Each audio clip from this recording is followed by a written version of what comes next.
What conspiracy theories actually make sense and could be true? Over the years, I've become more and more convinced that the 1962 Alcatraz escapee survived. I think it was very plausible. I've swum from Alcatraz Island across the bay dozens of times in open water events in many different weather and current conditions. I've swum the entire distance around the island and the distance under the span of the Golden Gate. The water in June, when they escaped, is not that cold, and the currents are actually helpful if used to one's advantage. Alcatraz is not as far out as it appears from shore either. I can do it in 35 minutes, and I'm not any kind of champion swimmer, just someone who likes to swim open water. I do recognize these guys were not swimmers at all, but they had a raft, and with steady progress and a go with the current mentality, they could have easily made the shore.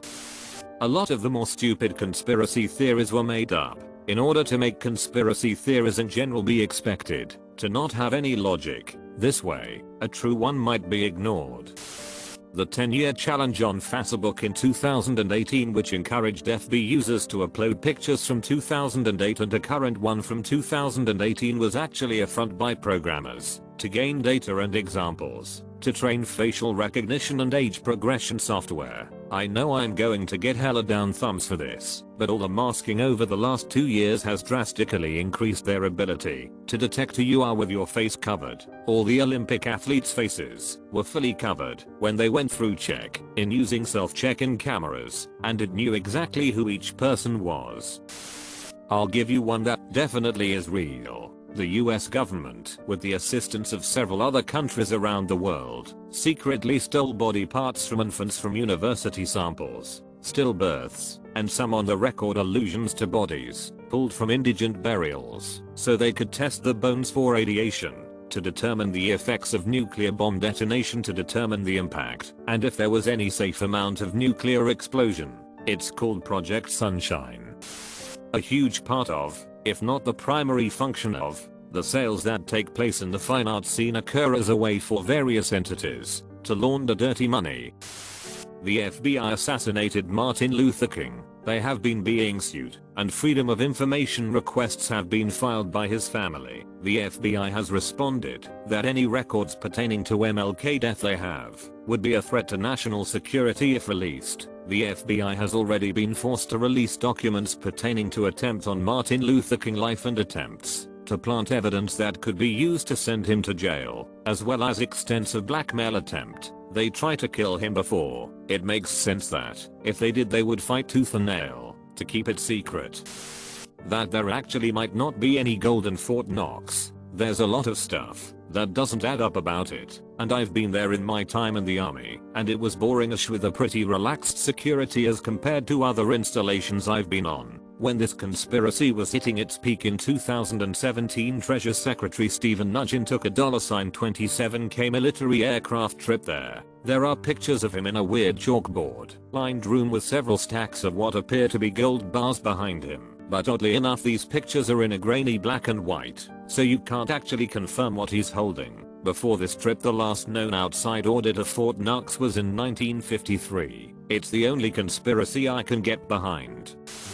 PETA is ran by the meat industry to delegitimize meat reduction and animal rights. Mattress stores are a front for something illegal/shady. Surprisingly, mattress stores are actually a terrible front for money laundering. They tend to do so well and open up in so many locations because they have huge profit margins coupled with really low overhead. Most mattress stores only need 1 to 2 employees to operate and don't need to change displays or stock frequently. They also charge substantial markups on their mattresses, which don't cost nearly as much when purchased wholesale. As a result, even if they only sell a mattress or 2 a day, they'll still usually turn a profit. Conversely, money laundering tends to work well in business that can have small, constant transactions in cash without looking suspicious. This is why restaurants are used as fronts so frequently. It's easy to sneak an extra $1,000 of dirty cash through a business that's already taking thousands of dollars of cash payment normally. This would be extremely hard to do with a mattress store, where a high volume of cash transactions would stand out like a sore thumb. Moreover, the comparatively low number of transactions at a mattress store would make it far easier to investigate each payment for misconduct. whereas the sheer volume of cash transactions at somewhere like a restaurant makes it very hard to comb through every time cash is exchanged. North Korea hasn't been properly Kim controlled since Kim Il-sung, who died in 1994. Since then it's been a military junta and the Kims are kept on somewhat of a leash for continuity and to give the plebs something to rally around and focus on. Fear keeps them in line and it's all theater that gives them a sense of purpose, so they don't ask too many questions. Kim Jong-il even said to a foreign visitor that it was all fake and his people hated him. The elites are effectively held to ransom in a life of obscene luxury and there is a lot of paranoia, jockeying and rival factions. High-ranking defectors and various diplomats have actually hinted at this. It's also well known that the top military ranks know their situation is a joke and that they would get squashed by anyone they went to war with. It's just yet another way of rallying the population around a cause and keeping them on their toes. South Korea and the CIA have also said they cannot be 100% sure exactly what's going on and how the system really works. There have also been leaks that suggest the well-informed North Korean diplomatic class are privately not happy with one Kim after another and feel that something has to give. FWIW, I don't see North Korea surviving in its current form for another 25 years. The situation there now appears to be truly desperate and the worst that's been seen in years. A lighter one. But in football, soccer, players get a yellow card when they take their shirt off when celebrating a goal. This is a directive from sponsors because the cameras focus on the goal scorer when they are celebrating, and if they don't have their shirt on, the sponsors' logos aren't able to be seen by viewers. They want that image of the celebrating player on the TV, on the news reports, printed in the paper, so that the sponsors on the shirt get seen by everyone. So the sponsors issue a directive that they want the players to be made to keep their shirt on, resulting in a booking. Atlantis was real. It was located in Northwest Africa at a place now known as the Richard Structure. It wasn't an advanced, futuristic society that sunk to the bottom of the ocean, but it was a port city with wider access to information and latest technological advancements, and was washed away in the Great Flood, depicted in numerous cultures and religions. Its reputation and fate were exaggerated over the years, as does often happen with documented historical accounts.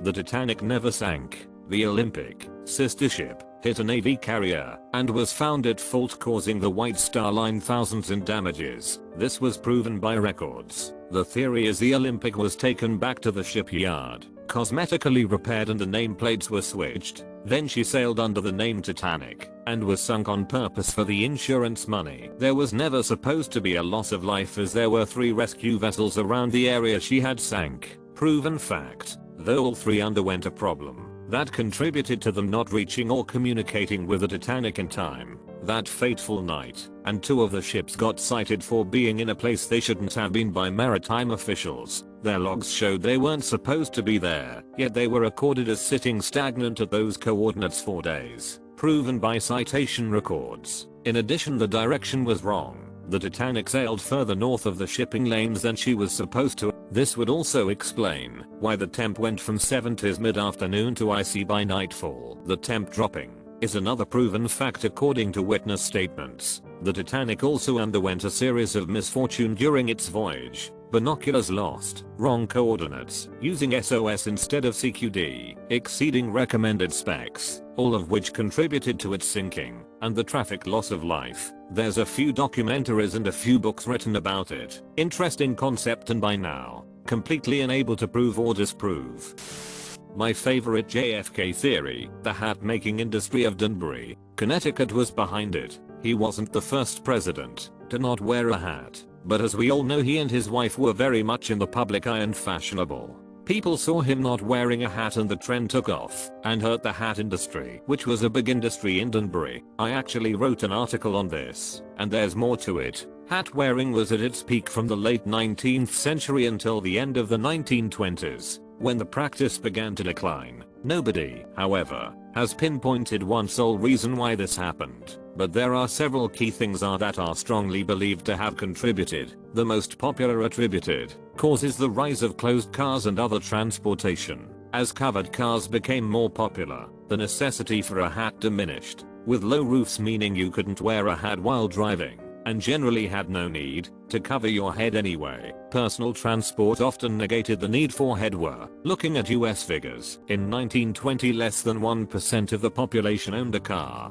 By 1940, that rose to around 1 in 4 people. By 1970 it was 55%. Men still bought hats, but they weren't worn as regularly as previously when the majority of people walked everywhere, rode horses or traveled in open carriages. The rise of the car also meant fewer people were using public transport, so there was no walk from home to the train in the drizzle. You were covered by the roof of your car. Another theory posited suggests that the hat suffered a serious decline after the end of World War II because it was an unwelcome reminder of the time people had spent in uniform. Men who fought did not want to wear hats with civilian clothes after the war. A 1947 survey for the Hat Research Foundation, yes, a real entity, found that 19% of men who did not wear hats gave "because I had to" in the army as the main reason. The previous year, the Hat Research Foundation had tried to arrest the decline, having taken out adverts claiming you need a hat to work magic, and there was clearly a promotion drive. The hat industry initially believed going without one was a fad, with newspaper reports in 1948 bemoaning the new barehead fashion, but they soon realized the decline could be permanent. In England there were even reports of people who dared to walk bareheaded in hat-making towns, such as Denton and Stockport near Manchester, being abused by workers who saw their livelihoods being threatened. Indeed, using the FA Cup final as a barometer, this fear seems to be borne out. A photo from the 1948 FA Cup final between Manchester United and Blackpool shows more fans without a hat than with one, and it's worth bearing in mind that they were all standing in an uncovered stadium with no protection from the rain, so a hat would actually have been a sensible idea at that point. In 1953, columnist Hal Boyle, during National Hat Week, suggested they may be on the way out because people hate to part with 2 bits to park their pork pie, a type of hat, every time they go to a nightclub, and warned that the hat may be going the same way as vests and high-button shoes. The fact that those with commercial interests invented a National Hat Week suggests Hal may have had a point, though of course the decline was more gradual, as some of the older generation carried on wearing them out of habit.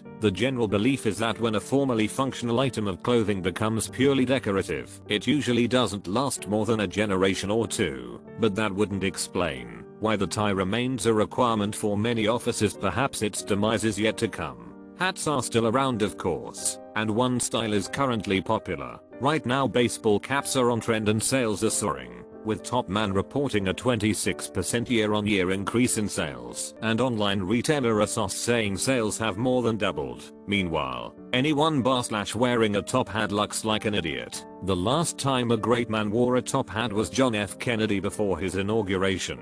Kennedy, however, removed it before making his speech. Many wrongly cite JFK's speech as the great hatless moment that precipitated the decline, but in truth the decline had started years before. For Esquire magazine,